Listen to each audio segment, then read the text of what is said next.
JWTG Radio Mystery Theater presents Tales of Mystery and Suspense, sponsored by Annabelle Lee's Perspiration Stick, more than a deodorant. Adore Lenore, be a beauty, not a beast. Legrand's Large Liver Pills, the gentleman's cure-all. Amontillado chocolate drink, tastes like the real thing. And Palace Laundry Soap, the smart choice in laundry. Tonight's episode, Edgar Allan Poe's The Murders in the Rue Morgue.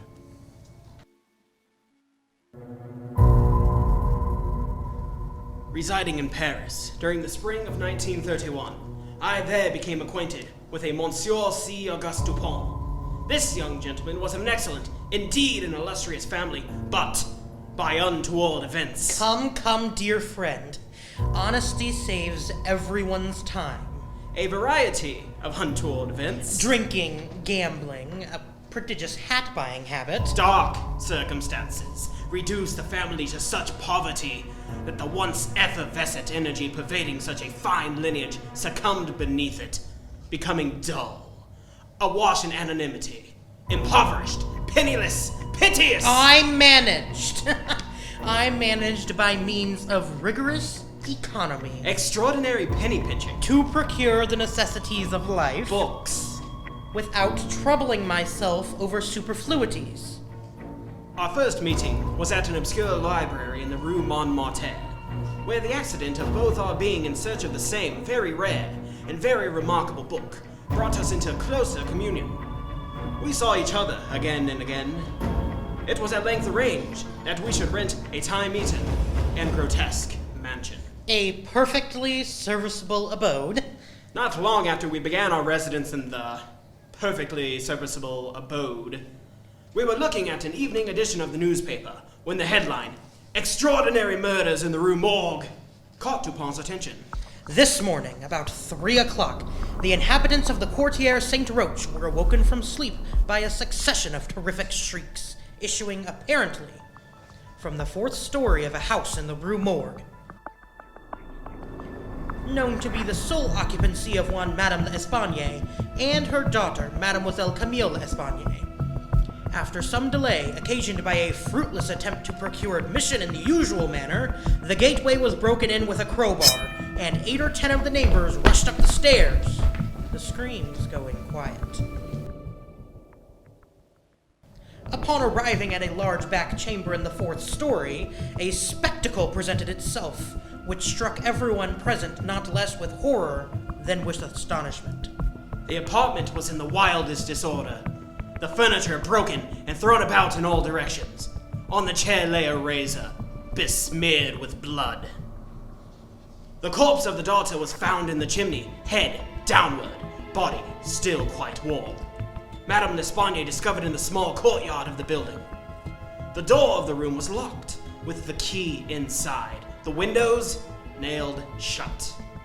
To this horrible mystery, there is not as yet, we believe, the slightest clue. What think you, dear friend? Such a complex, mystifying crime. Perhaps the greatest crime of the century. What is only complex is mistaken for what is profound. Let us go to the police headquarters. I know the prefect of police. I call him G. We are old acquaintances. He simply cannot say no to my request. Request? What request? A request for an inquiry into the case. An inquiry of our own will afford us amusement. Amusement. But Dupin swims in the seas of mystery like a dolphin through the water. He derives pleasure from even the most trivial occupations, bringing his talent into play. He is fond of enigmas, of conundrums, of hieroglyphics, of analysis for analysis' sake. The whims of my friend are manifold, so off we went to meet Prefect G and begin our adventure. Oh, you will never let me live in peace, will you, Dupin? Alright, before you blow your wig, I'll tell you. But once I solve this murder, we're done. No more favors, no more intrusions. Done. Clear? If you feel that is the most prudent course of action. I've never had this much trouble in my whole life. All the doors were locked from the inside, windows too. Not only that, but the small room where we found the daughter, even had the key still in the lock. The windows were nailed shut. Sweeps were sent up and down the chimneys. Nothing and nobody was found. No way in and no way out. It's like a ghost did it. A ghost with a razor. Spirits, Prefect. The mother's head was severed completely from the body. The daughter was stuffed up the chimney backwards with such force we had to remove the lintel and surrounding brick to get her out. It must have been the work of a spirit or demon. Never seen anything like it. Never want to again. I also never want to see you or your friend here again, Dupin. That's it. That's all. Out! Out! Yes, out! The truth will out! That went rather well. Come, dear friend. Don't look so downcast. We must not judge the means by the shell of an examination. The Parisian police, so much celebrated for their sharpness, are cunning, but no more than that. The results attained by them are not unfrequently surprising, but for the most part, are brought about by simple diligence and activity. When these qualities are unavailing, their schemes fail. Truth is not always in a well. In fact, as regards to the more important knowledge, I do believe that it is invariably superficial. The depth lies in the valleys where we seek her, and not upon the mountaintops where it is found. Let us walk the valleys so that we may climb the mountain. Where you lead, I follow. And now a commercial break with a word from one of our sponsors, Annabelle's Perspiration Stick, without whom our fine programming would not be possible. If even the thought of spending time with your sweetheart makes you perspire, don't envy the cool, dry exterior of other men. Use Annabelle's Perspiration Stick. Gentle on the skin, but tough on the moisture and odor. Annabelle's Perspiration Stick corrects excessive wetness on the forehead, hands, and under the arms. Studies have shown Annabelle's Perspiration Stick even protects the whitest of work shirts from yellow under the arms. 3 applications a week will keep you by your darling's side fresh as a sea breeze and the envy of all. Annabelle's Perspiration Stick. Named for a maiden, made for men. Permission precariously obtained. We proceeded at once to the Rue Morgue. We walked the neighborhood, Dupin leading us down alleys, turning sharply one way, then quickly doubling back on the other. Examining it with all the minuteness of attention, for which I could see no possible object. Retracing our steps, we came again to the L'Espagne dwelling. Rang the bell and having shown our credentials, were admitted by the gendarme, who was first on the scene of the brutal act, Isidore Muset. It was 3 o'clock in the morning. There had to be 20 or 30 people trying to break into the gate to get to the house. There was no porter or caretaker to let you in. No, sir, not even a servant. Imagine, a big house like this and no help. Please don't touch that, sir. Surely there can be no harm in Dupin touching the locks on the windows. The captain said he isn't to touch anything and not go near the bodies. Terribly inconvenient. Bah. May I sketch the scene, gendarme? Go ahead. So the gate, locked, no attendant present. How did you breach the barricade, gendarme? With a crowbar. Did you see anyone or hear anything? There were screams coming from the house the whole time I was trying to break in. Once we were through the gate, the hollering stopped. Then? I went and slid the way up the stairs. I heard 2 voices, one low and the other sharp. The low one was French. I heard him say, "Sacre!" The other voice, I can't say it belonged to a man or a woman, but it was saying things in Russian. Couldn't understand a lick of it. Dear friend, how tall would you say the ceiling is in this room? At least 15 feet.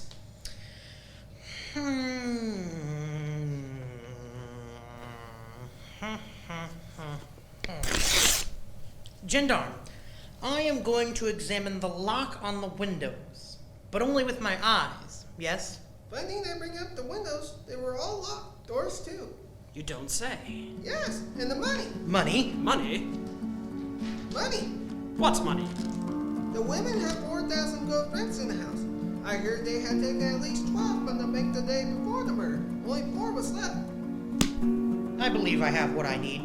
Could that be the motive, Dupin? The money? Let us continue into examinations for ourselves before we make up an opinion respecting motive, shall we, old chum? One final matter, gendarme. Who did you say was the witness who led the way up the stairs? Take us to them!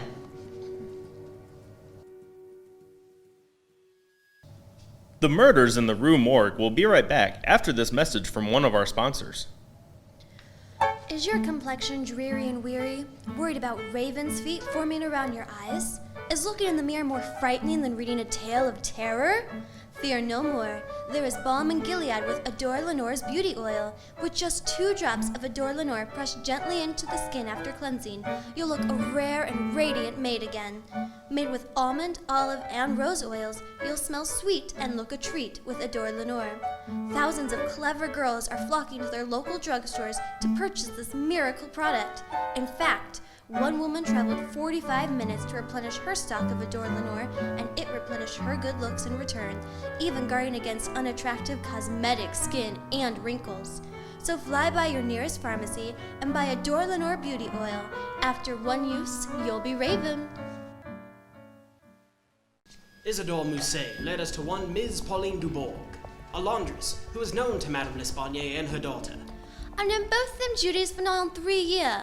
I does the wash at Louis Kim's just up the block. Did they get on? The old lady and her daughter seemed like they was on good terms. Very affectionate towards each other. Excellent pay to do some mending on the side.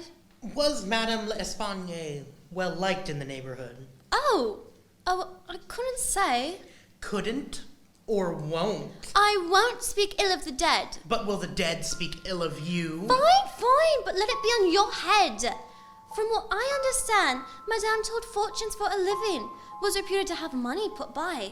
You'd hear that squeaky front door open and close at all hours of the day and night. Very important visitors for whom secrecy was the utmost, from what I hear. Now, I never met any other persons, important or otherwise, in the house when she called for her clothes or took them home from the shop. And there weren't no furniture in any part of the building except the 4th story neither.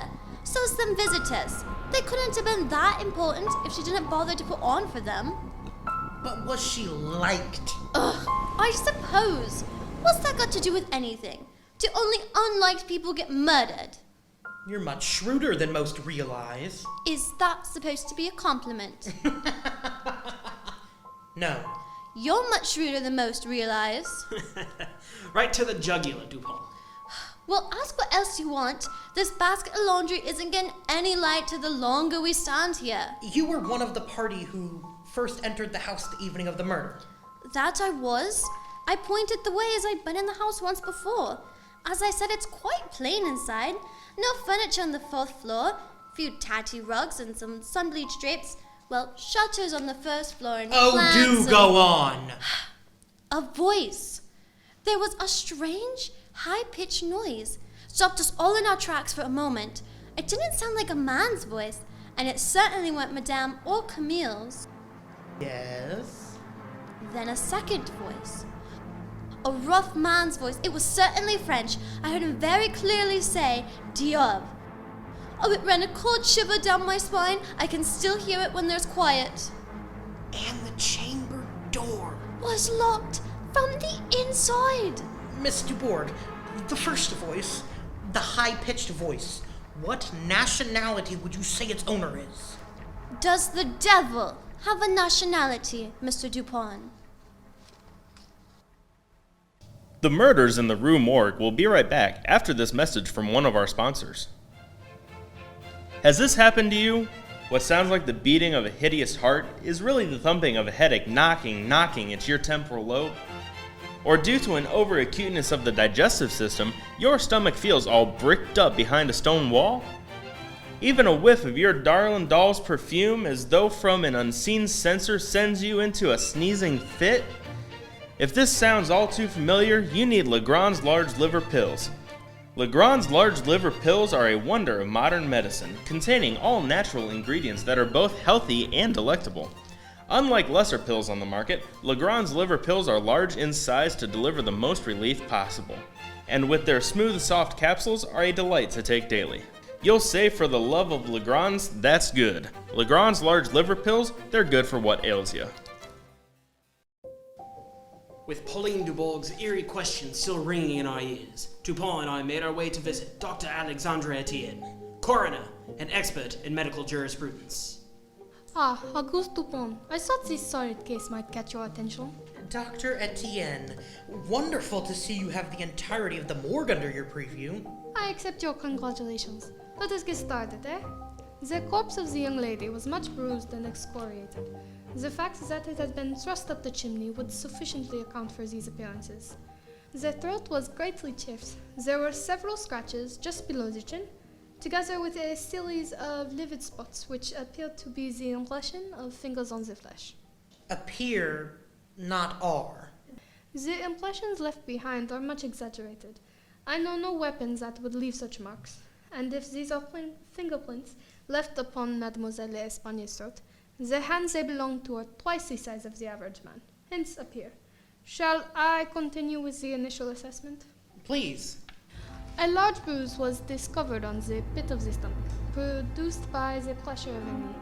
Madame L'Espagnie received no better fate, I'm afraid. The body is dreadfully bruised and discolored. The right leg and arm more or less shattered. It is not possible to say precisely how the injuries had been inflicted. Not from the fall to the ground. Is that your prevailing theory, Dupin? That Madame was thrown from a window locked from the inside? The murderer or murderers disappeared in a puff of smoke just as the crowd broke into the room, but not before thrusting Mademoiselle up the chimney. Perhaps not a poof of smoke. The murderer was spirited away then. I can assure you, Madame and Mademoiselle L'Espagnie were not destroyed by spirits. The doers of the deed were material. And escaped materially. Indeed. To make sure the deed was done, as they say, thoroughly, Madame's throat was cut with some very sharp instrument, most likely a razor. There was a razor covered in blood on a chair in the chamber. Tell me, Doctor, do you still have access to a high-powered microscope? I do. Nothing as exciting as what they are working on in Germany, but it is satisfactory. Then let us use it to further examine and compare these two samples from the scene of the crime. Hair? From the crime scene? Yes. While you were speaking to the gendarme, I found tufts of orangish hair held within the rigidly clutched fingers of Mademoiselle Camille, and extracted them. From the crime scene? From the scene of the crime? Yes, yes! From the murder location? Dear friend, if that troubles you, remember what we are in pursuit of. Of course, of course. Doctor, I also have another sample I would like to assess. These long gray clumps of hair were by the fireplace, a hair ribbon not far from them. You believe them to belong to Madame L'Espagnie? If one deals in assumptions. This first sample, the orangish hair, it is not human. Did the women have a pet? Unknown. And what of the second sample? Unquestionably human. Pulled from the scalp with such force that there is still tissue attached. Once the bodies are brought from the house, a comparison of the samples will tell us if the hair is a match to Madame. This ribbon, though, it is not particularly ladylike. It looks like it has been through a rough time. My thought as well.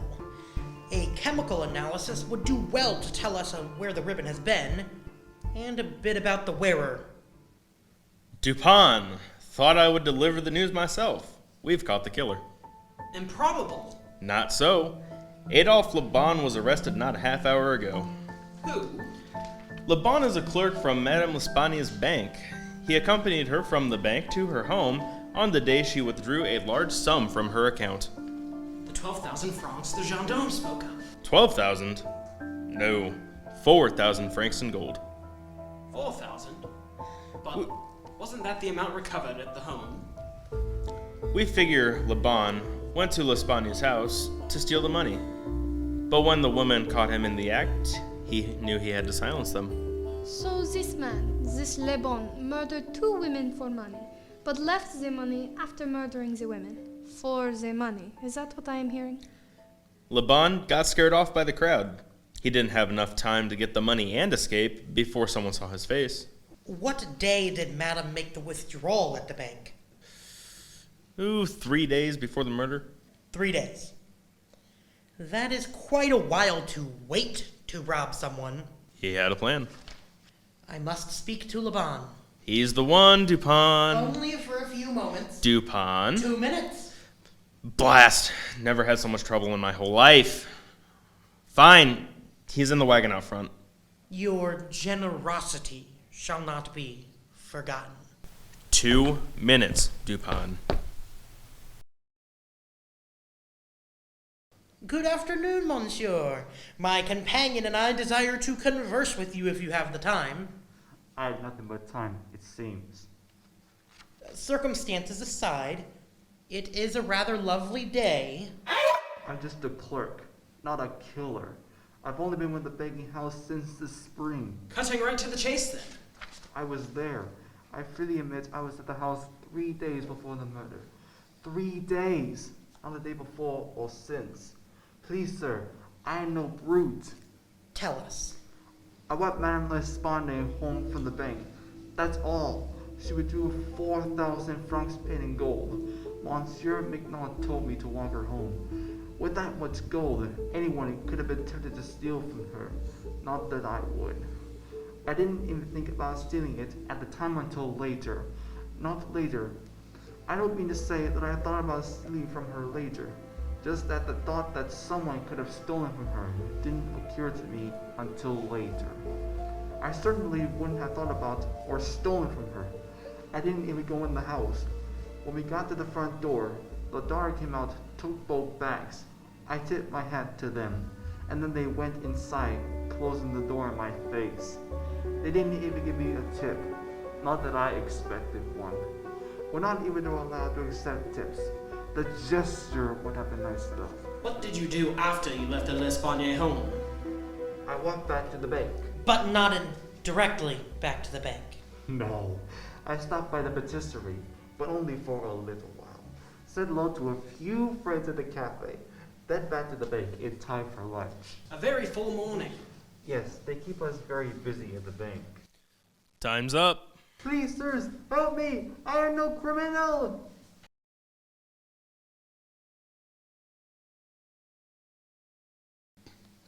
We'll be right back with this evening's program after this brief message. When water won't cut it and heading down into the wine cellar is out of the question, try Amontillado chocolate drink. Amontillado chocolate drink is a wonderful chocolate mix created by food scientists in laboratories right in the heart of the Midwest. Filled with modern science and old-fashioned flavor, Amontillado supplies you with the energy of 4 glasses of milk, enough to keep you running through the catacombs all night. Smooth as a glass of sherry, Amontillado is just the replacement drink for your regular nightcap without the morning grog. Amontillado's chocolate drink, the nighttime drink that puts the pep in tomorrow's step. Despite the unusual horror of an innocent man being in prison for a crime he could not have committed looming over us, Dupin seemed rather cheerful. There is a marked absence of motive. This is an arrest built upon coincidence. Coincidences 10 times as remarkable as this, the delivery of the money and the murder committed within 3 days upon the party receiving it, happen to all of us every hour of our lives without attracting even momentary notice. In the present instance, had the gold been gone, the fact of its delivery 3 days before would have formed something more than a coincidence. It would have been corroborative of this idea of motive. But, under the real circumstance of this case, if we are to suppose gold the motive of this outrage, we must also imagine Laban a perpetrator so vacillating an idiot as to abandon his gold and his motive together. He is not. The mode even. Dupin? The mode. Mode? Oh, well, that clears things up. Dear friend, do you not find it excessively outre that the body of Madame L'Espanne was discovered in the courtyard while her daughter was found inside, thrust up a chimney, head downward in a locked room, the very windows of which were nailed shut within a locked house? Perhaps not excessively. The mode of ingress and egress. I must return to the scene of the crime. Then lead the way. No. I would have you speak with the confectioner at the patisserie. So we parted ways. Dupin back to the L'Espargnes house, and I to the patisserie not far from there, where I spoke with Alberto Montani, the confectioner. Oh yeah, I remember Le Bon. He asked a lot of questions, but didn't buy anything. Can you imagine coming here and not buying anything? This is the best bakery in the whole city. Everything does look delicious. You bet your buttons everything's delicious. Isn't Le Bon the one the police arrested for the murders? He must be a madman. He was arrested, but he's innocent. I don't know about that. They say killers don't like desserts and pastries. Maybe that's why he didn't buy anything. He's a killer, correlates. That is quite the theory. I was there that night, you know. Where? At the house where the murders took place. I heard the woman screaming from here. I called for the police and gathered the crowd that broke through the gate. Really? Yes. If we only gotten in a few moments earlier, I would have been able to fight Le Bon and maybe save the daughter. So you saw the crime scene? Not exactly. I had a Bundy and couldn't make it all the way up to the fourth floor. But I did hear Le Bon. It sounded like he was talking to himself. He spoke very low in French, then answered in a squeaky voice. Sounded like he was speaking Spanish or something. Are you sure it wasn't two voices you heard and not Le Bon? I guess that would make sense. But why would the police arrest an innocent man? Why would they indeed? As I left Alberto and the patisserie, couldn't help but ponder the case and all its deviations from the plane of the ordinary. The police had fallen into the gross but common error of confounding the unusual with the abstruse. It would take someone just as outré to discover the truth. It would take Dupin. I found my feet had taken me to the neighborhood cafe Le Bon had patronized 3 days before the murders. With time on my hands, waiting for Dupin, I sat down with my thoughts of the case and ordered a glass of wine. Ach, dreadful business. Pardon? The murders. Dreadful business. Ah, yes. Quite. The newspapers are making a meal of tragedy. I saw the room after. I saw the woman. I was there that night. From what I understand, the whole neighborhood was there that night. Nein, wirklich. It was a house of horrors. I was not at the front of the crowd, but I saw enough. I am glad the police have arrested the man. Now they need to catch the other. The other? The other killer. The accomplice. There were two voices that night. You heard the voices? Yeah, I was there. Two voices. One male, gruff, and French. The other, piercing. Maybe speaking Italian? I don't know. I don't speak Italian. It was foreign. Very strange. Did you catch sight of the murderers? Nein, they are disappeared. Like the Teufel they are. Devils? Oh, if you have seen what I saw, you know they had to be devils to carry out such acts. I helped search for Madame L'Espargnes. We found her body in the courtyard, still warm. When we tried to move her, the head fell off. Her throat so entirely cut. When you were in the room, did you see anything out of the ordinary? Out of the ordinary? It was the scene of a murder. That's unordinary. It's unnatural. Right. What I mean is, did it look like a robbery turned murder? The room was in shambles. It would be difficult to tell. And as I said, I was not at the front of the crowd. But I did see fine earrings, silver spoons, and gold rocks scattered across the room. If someone was there to rob the women, they did not do a very good job of it. Thank you, Ms. Odenheimer. Ms. Odenheimer. Nein, just Odenheimer. All right.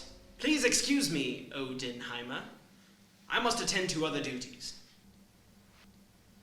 I left the cafe quickly, needing to impart all I had learned to Dupin. I reunited with Dupin as he was being escorted from the L'Espagne home. I told him all I had learned from Alberto and Odenheimer. Well done, old friend, well done. While we each gather our thoughts and internally weigh the evidence thus far, let us stop by the tobacconist just across the street.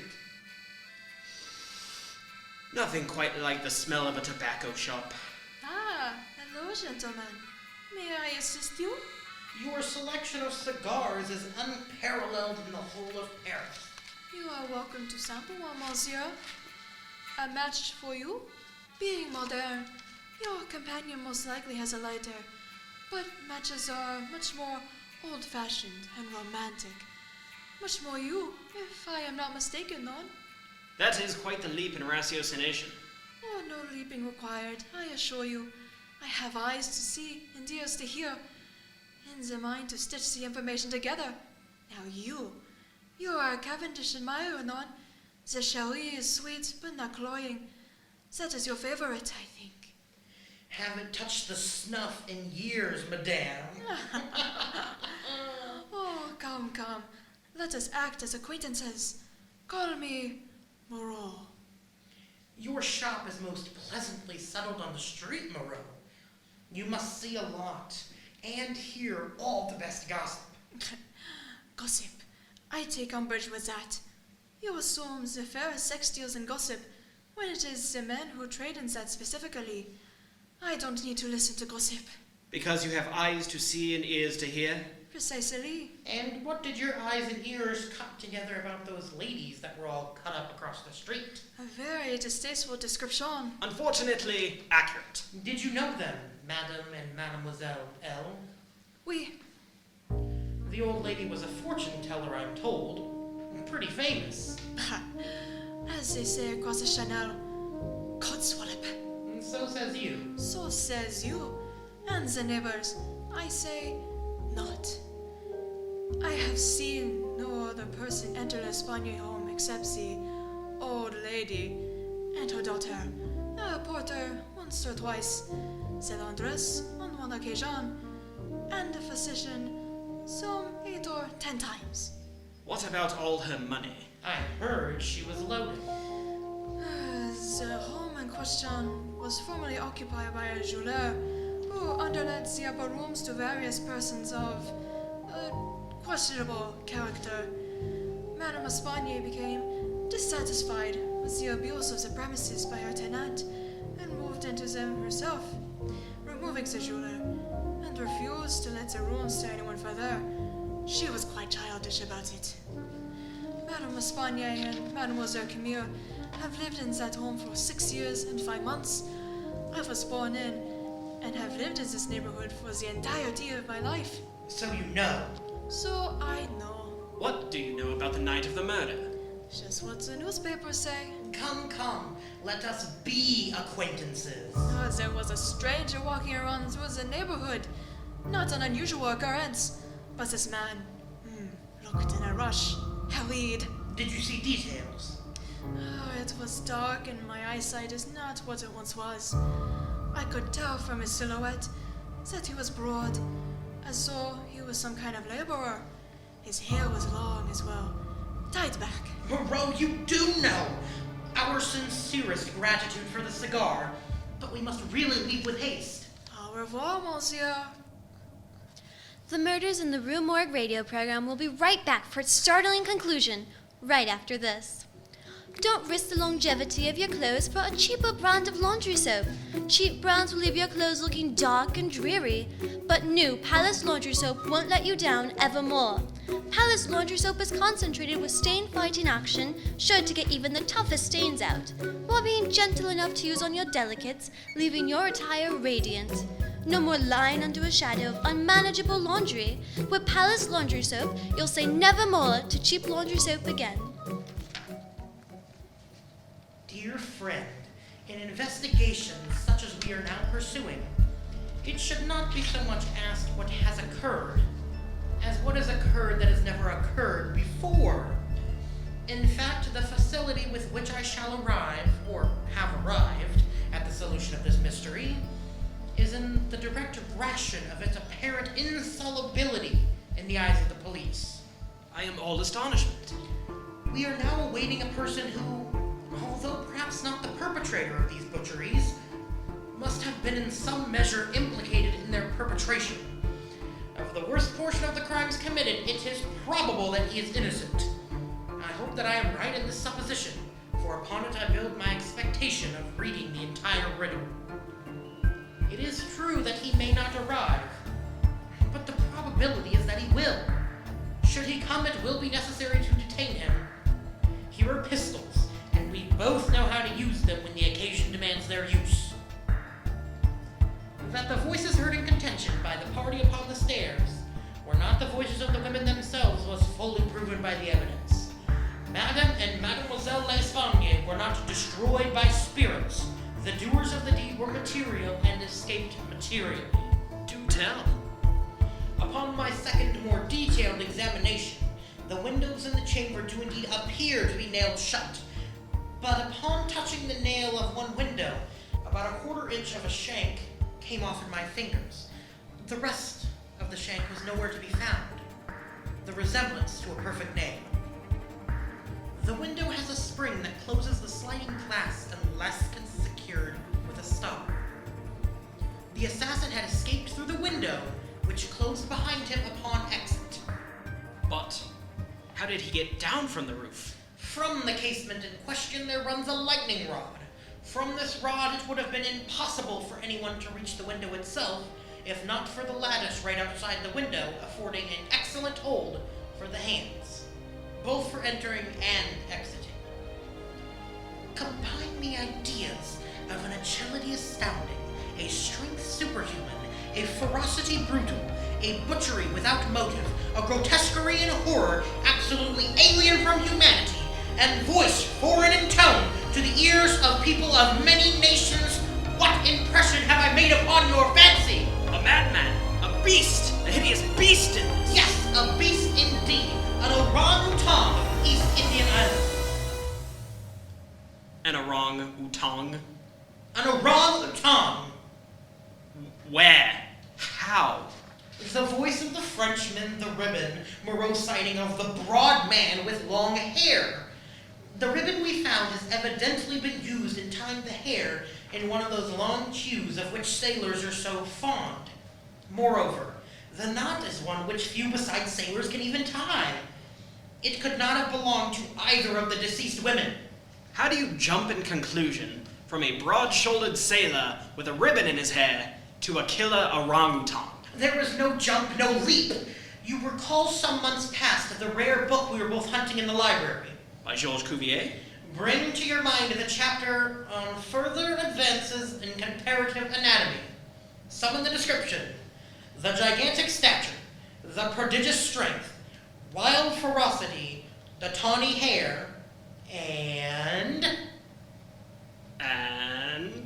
the imitative propensities. Add Dr. Etienne's description of the attacker's hands being twice the size of a regular man's, and you have almost exact description of the orangutan, straight from Cuvier's writing on the Great Ape. Yes. But how would an orangutan make its way to Paris, undetected and undeferred? There have been no reports of a missing monkey. Missing ape from the zoo or traveling circus. Furthermore, what would lead an orangutan to our very doorstep? True. Too true. The hair ribbon. The knot used is favored primarily by sailors on Maltese vessels. Maltese ships? Dupin, what? This is too fantastical. Spirits with knives, apes at our threshold. Will Frankenstein make an appearance next? You are overly excited, dear fellow. Quite! Now then, where were we? Ah, yes. A sailor with long hair belonging to a Maltese vessel and a murderous orang-utan? Precisely. Lest you further attribute these conclusions to the preternatural, we will call them guesses. The witnesses have differing accounts on the evening, yet one detail is the same in each. The gruff voice belongs to a Frenchman.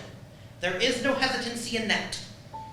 Following that, The ribbon is knotted in the Maltese knot. The animal hair at the scene of the murders and a personal attestation of the unusually sharp Pauline Dubourg, to say nothing of the intriguing Moreau, led me to believe a Frenchman was cognizant of the murder. Whether he was innocent of participation in the bloody transactions which took place, we shall soon see. We shall soon see. Indeed, I placed an advertisement in the Le Monde, a newspaper much sought by sailors. Caught. A very large, tawny orangutan of the Bolognese species. The owner, who is ascertained to be a sailor belonging to a Maltese vessel, may have the animal again upon identifying it and paying a few charges arising from its capture and keeping. That will bring this French sailor to our residence. The French sailor from the Maltese ship owns the murderous ape. Yes! The French sailor who may in fact have taken part in the murders himself. Yes! My ultimate object is only the truth! Be ready with your pistols, but neither use them nor show them until at a signal from myself. Entree! Do sit down, my friend. I suppose you have called about the orangutan. Upon my word, I almost envy you the possession of such a fine, no doubt valuable animal. How old do you suppose him to be?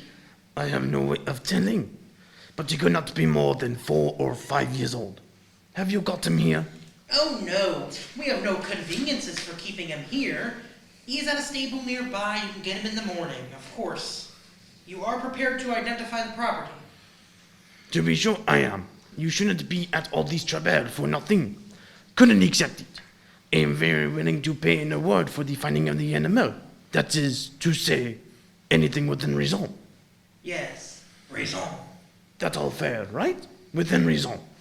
Let me think what I should have. Oh, I will tell you. My reward shall be this.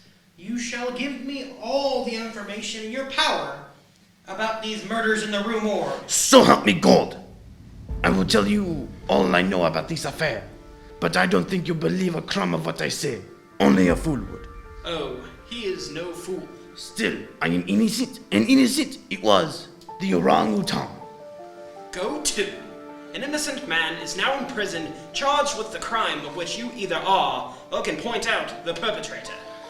It was the ape murdered those 2 women. Tell us. I acquired the orangutan in Brno, and after a long voyage at sea, lodged it safely in my own flat here in Paris.